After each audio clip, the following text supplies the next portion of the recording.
Vous lutte, pas du verbe lutter, du verbe lire, nous sommes d'accord. Vous lutte dans le titre accrocheur de mon spectacle, 30 ans de carrière sans passer chez Drucker. Parce que c'est un titre qui chie à l'oreille.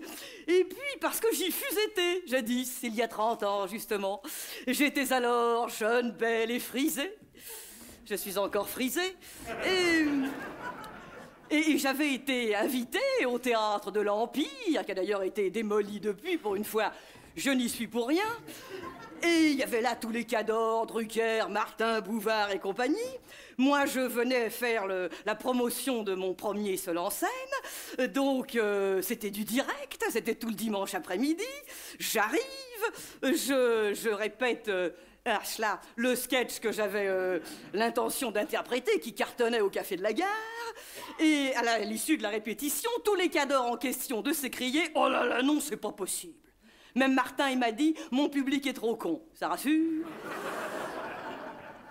Donc je vous l'ai dit, j'étais jeune, assez fierasse. J'avais tous les copains qui étaient devant leur poste de télévision. Les copains de l'époque, c'était des Dewey, Lanvin, Lavanant, tout un tas de jeunes trous du cul inconnus dans mon genre. Donc je me suis pas déballonné, je l'ai fait, le sketch. La joie du direct.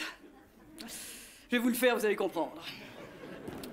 C'est grâce à des gens comme moi qu'il n'y a plus de direct à la télévision française. Attention, c'était mon premier interdit, celui qui a créé ma réputation sulfureuse, mais maintenant, c'est mon tube. Ça s'appelle la fellation. Je vous la fais. Non, non, vous êtes trop nombreux, non. Non, ce ne serait pas raisonnable, non.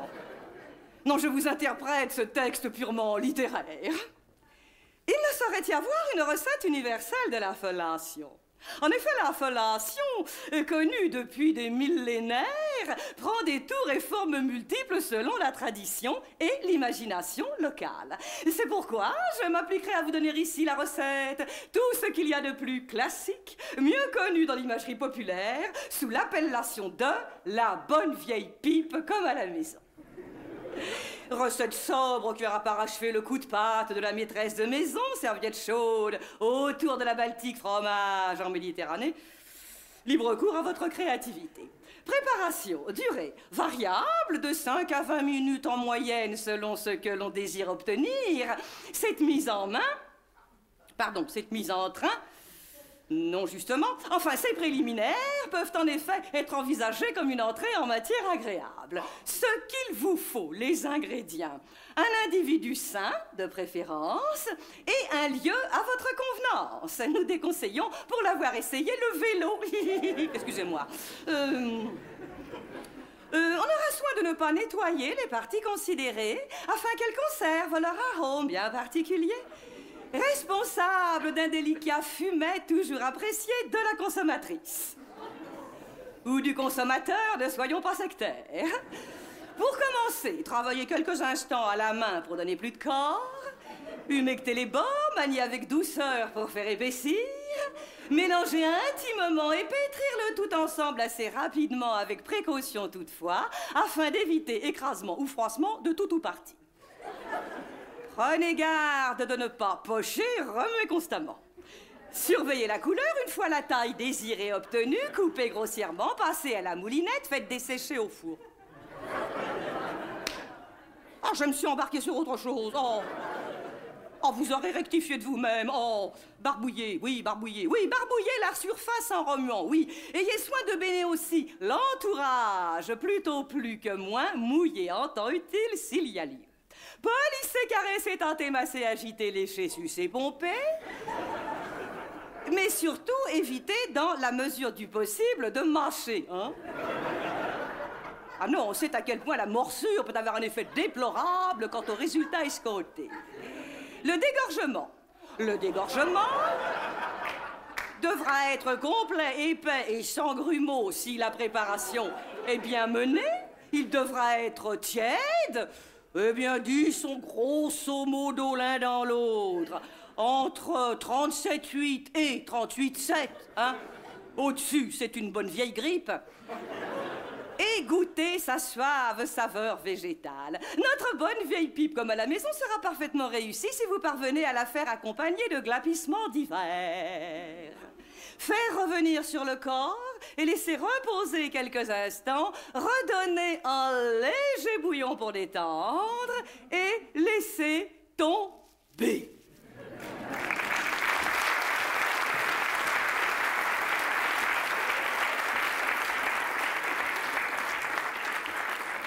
Ça va, mon petit Pascal? Hein, il n'y avait pas de quoi fouetter un chat, hein, c'est une image. Mais enfin, ce qui est amusant, c'est que quelque chose qu'on vous interdit de dire à 25 ans, eh bien, passé 50, on vous le réclame. Il y a quand même des petits avantages à vieillir. Cela dit, ça fit un scandale, ça fit un tel scandale que tous mes cadors se retrouvèrent avec les producteurs, les promoteurs, les présentateurs à l'autre bout du studio et tiraient une gueule. Oh. Il n'y a que Tchernia qui soit venu me voir, et puis il m'a dit oui, alors, ils sont vexés parce que vous ne leur avez pas obéi, mais continuez, accrochez-vous, vous avez du talent, vous irez loin. Il avait raison, j'avais 25 ans et je suis là. Merci, monsieur Tchernia. Oui, mais enfin, quand même, hop, 15 ans de placard. Et ça, c'était que la première couche. Parce que ces 15 ans révolus, retour en grâce, il m'énerve celle-là, je m'étais affirmé, je donnais évidemment en ce moment-là un autre spectacle, que je jouais à l'Élysée-Montmartre au lieu du catch parisien et du rock'n'roll, et jadis de la Commune de Paris de 1871, donc vraiment un lieu pour moi.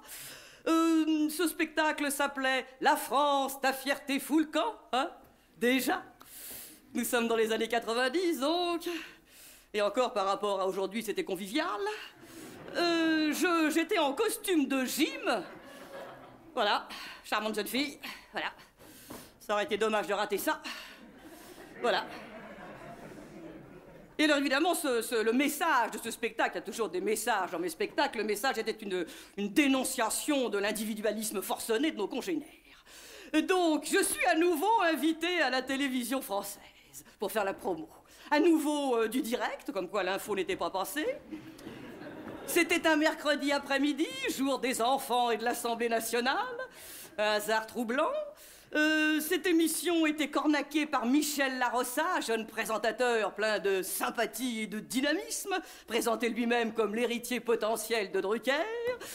Donc, j'arrive, je mets mon body gym, hein, qui était mon costume de scène, et on me demande la fellation. Bon. Alors moi, j'aurais préféré parler de philosophie du sport, hein, on est à 2 ans de VAOM, j'ai des trucs à dénoncer. Mais comme je ne faisais pas de télévision, je m'exécute la fellation. Et alors, à l'issue de la répétition, tout le plateau de s'écrier « Oh!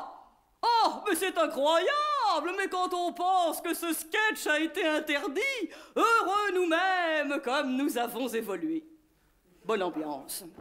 Donc, l'émission démarre en direct, prévenance exquise de Michel Larossa, rythme, humour, diverses rubriques s'enchaînent, dont le passage d'un couple de sadomaso venus nous raconter leur galipette. Un peu gênant, mais bon. Et puis arrive un reportage derrière lequel je devais exécuter la fellation. Une enquête dans une manufacture. De quoi? Le Seigneur me tripote si je mens. Une manufacture de cigares. Non, on n'est pas loin, mais pas de cigares. Mais on n'est pas loin, tu vas voir. De pipes, non plus, hélas. On aurait fait une allusion discrète à Saint-Claude, quelque chose de gracieux.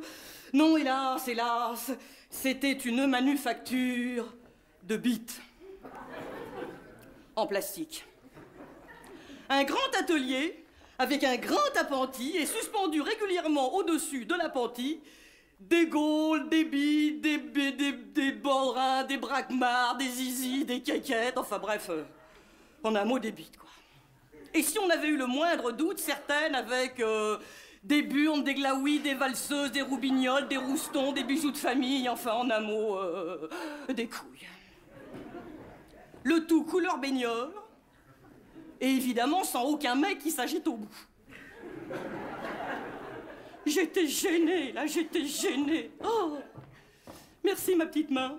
Et alors, nous avions là un contremaître en blouse blanche, un machin en main, en train de nous expliquer la qualité du produit, la teneur de la matière, satiné, voire avec des aspérités, selon les goûts. À la fin, j'étais sèche. Je me suis retournée le plus discrètement possible vers Michel Larossa, qui était un petit peu interloqué aussi, vu qu'il n'avait pas visionné avant. Et je lui ai dit, « Vous êtes sûr, Michel, pour la fellation? On pourrait pas sursoir. » Ah non, non, non, il m'a dit, non, non, c'était programmé, faut y aller. Alors allons-y, banzai, la fellation. Et alors là, on a explosé le standard. Tous les parents des gamins qui prenaient leur goûter devant la télé à 4h30 hurlaient au scandale.